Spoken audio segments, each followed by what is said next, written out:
ॐ कस्तूरीतलिकं ललाटपटले वक्षस्थले कौस्तुभं नासाग्रे वरमौक्तिकं करतले गोपालचूड़ामणि। गाय को भारत की प्राचीन संस्कृति का प्रतीक माना जाता है और गोपाष्टमी का पर्व इन्हीं गायों को समर्पित है। द्वापर युग से ये पवित्र उत्सव आम जनमानस के बीच हर्षोल्लास के साथ मनाया जाता है। गाय की महिमा का वर्णन स्वयं भगवान श्री कृष्ण ने अपने मुख से किया है। गायों की सेवा एवं उनका पालन करने के कारण ही श्री कृष्ण को गोविंद और गोपाल के नाम से भी जाना जाता है। कहा जाता है कि जिस दिन बाल कृष्ण ने सर्वप्रथम गौचारण किया था, उस दिन की तिथि अष्टमी थी। तभी से ये गोपाष्टमी का पर्व प्रारंभ हुआ। इस दिन गौपालक अपनी अपनी गायों का भांति भांति से साज श्रृंगार करते हैं। इसी कड़ी में गौ सेवा के क्षेत्र में ख्याति प्राप्त प्रसिद्ध कथावाचिका देवी चित्रलेखा के गौ सेवा धाम हॉस्पिटल में गोपाष्टमी का पर्व बड़े धूमधाम और सेवा भाव से मनाया गया।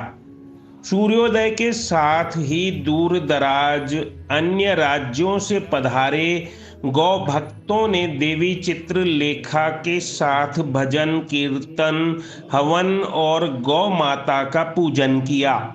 समस्त कार्यक्रम में बाहर से पधारे श्रद्धालु और गौ सेवा धाम हॉस्पिटल का स्टाफ अन्य सभी लोग मास्क लगाए हुए नजर आए और कोरोना प्रोटोकॉल का भी पालन करते दिखे। भगवान कृष्ण की गौ सेवा करते हुए झांकी आकर्षण का केंद्र रही। दिन के मध्य में गौवंश के लिए भंडारा प्रसाद का आयोजन किया गया, जिसमें हरा चारा, गुड़, मीठा दलिया, रोटी, गन्ना आदि का वितरण न केवल गौ सेवा धाम अपितु क्षेत्र की दर्जनों गौशालाओं में किया गया। गौ सेवा धाम हॉस्पिटल में लगी बड़ी ऑटोमेटिक रोटी मेकर मशीन से हजारों रोटियां बनाकर आसपास की गौशालाओं को भेजी गईं। सिर्फ रोटियां ही नहीं, उनके साथ मीठा दलिया, हरी सब्जी, हरा गन्ना और अन्य पौष्टिक खाद्य पदार्थ गौशालाओं को भेजे गए। कोरोना काल में जब इस तरह की सेवा की सबसे ज्यादा आवश्यकता है, ऐसे में गौ सेवा धाम हॉस्पिटल की तरफ से इस तरह की सेवा किया जाना वाकई प्रशंसनीय है। गौ सेवा धाम में आयोजित भागवत कथा में आए गौ सेवा आयोग के अध्यक्ष गोपाष्टमी के कार्यक्रम के बाद संध्या काल में गौ सेवा धाम में 7 दिवसीय गोपाष्टमी कथा महोत्सव का भी आयोजन किया गया। कथा के छठे दिन कथा व्यास पूज्या देवी चित्रलेखा जी ने बाल गोपाल की नटखट क्रीड़ाएं, गौचारण, गोवर्धन लीला आदि का भावपूर्ण वर्णन किया। कथा में हरियाणा गौ सेवा आयोग के अध्यक्ष श्रवण कुमार गर्ग का भी आगमन हुआ। समस्त गौ सेवा धाम हॉस्पिटल का उनके द्वारा भ्रमण किया गया और यहाँ हो रही गौ सेवा से वे अत्यधिक प्रभावित हुए। व्यासपीठ से आशीर्वाद लेने के बाद उन्होंने यहाँ हो रहे कार्यों की प्रशंसा की।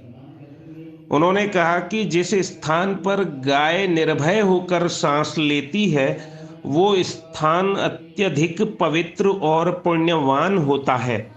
ऐसे स्थान पर किए गए जप तप अपेक्षाकृत जल्द फल देने वाले होते हैं। समस्त कथा आयोजन में कोविड प्रोटोकॉल का पूर्णतः पालन किया गया। समस्त श्रोतागण उचित सामाजिक दूरी के साथ मास्क पहने हुए उपस्थित रहे।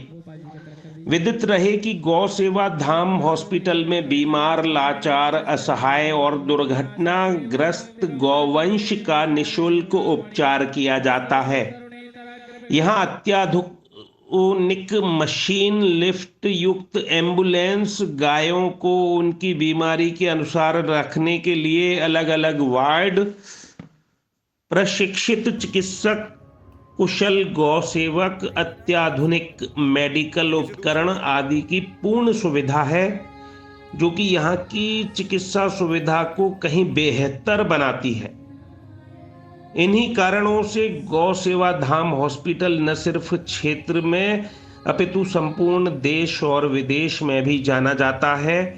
ये संस्थान लगभग 10 वर्षों से गौवंश की सेवा में पूर्णतः समर्पित है। आज हरि चले चरावन गैया। भगवान श्री कृष्ण ने जो भी लीला की, हम उनका उत्सव मनाते हैं, और उन्हीं उत्सवों में से आज एक बहुत ही पावन और खासकर गौ सेवा से जुड़े हुए लोगों के लिए एक बहुत बड़ा उत्सव यानी गोपाष्टमी का उत्सव है। आप सभी भक्तवृंदों को गोपाष्टमी की बहुत बहुत शुभकामनाएं। आज ही के दिन से भगवान श्री कृष्ण ने गौचारण लीला प्रथम बार चराना आरंभ किया। भगवान श्री कृष्ण के भक्त होने के नाते हम सबका ये आज दायित्व बनता है कि हम आज एक संकल्प लें कि जितनी भी इस विश्व में या अपने भारतवर्ष में गौ माता है, उनकी रक्षा करने का, उनकी सेवा करने का हम पूर्ण प्रयास करेंगे।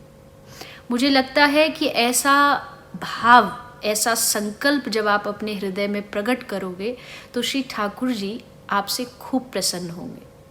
सभी गौ माताओं की रक्षा करें, साथ साथ जितने भी जीव इस भारत भूमि पर मर रहे हैं या असहाय हैं, लावारिस हैं, जितने भी गौ माताएं हैं या जो भी पशुधन है, उनकी रक्षा का संकल्प लें और अधिक से अधिक गौ माता की सेवा करें।